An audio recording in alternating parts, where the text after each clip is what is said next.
Hai hampa-hampa kat mana tu? Semoga hampa semuanya sihat-sihat berjaya walaupun di mana hampa berada. Hari ini Mak Ali berada di pasar pagi Gunung Keriang, sahabat-sahabat no.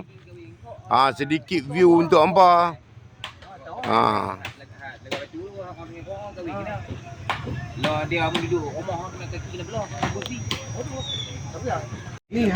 Bila hampa melihat video ini, hampa jangan lupa memanfaatkan butang-butang kat sebelah kanan hampa.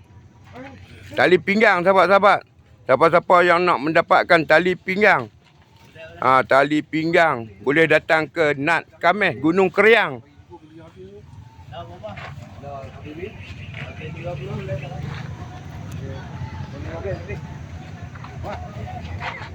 Minyak raja kayu pula, sahabat-sahabat. Minyak raja kayu untuk memulihkan urat. Dapatkan kat Bio Mak Ali. Okey, jumpa lagi next video. Bye-bye. Assalamualaikum.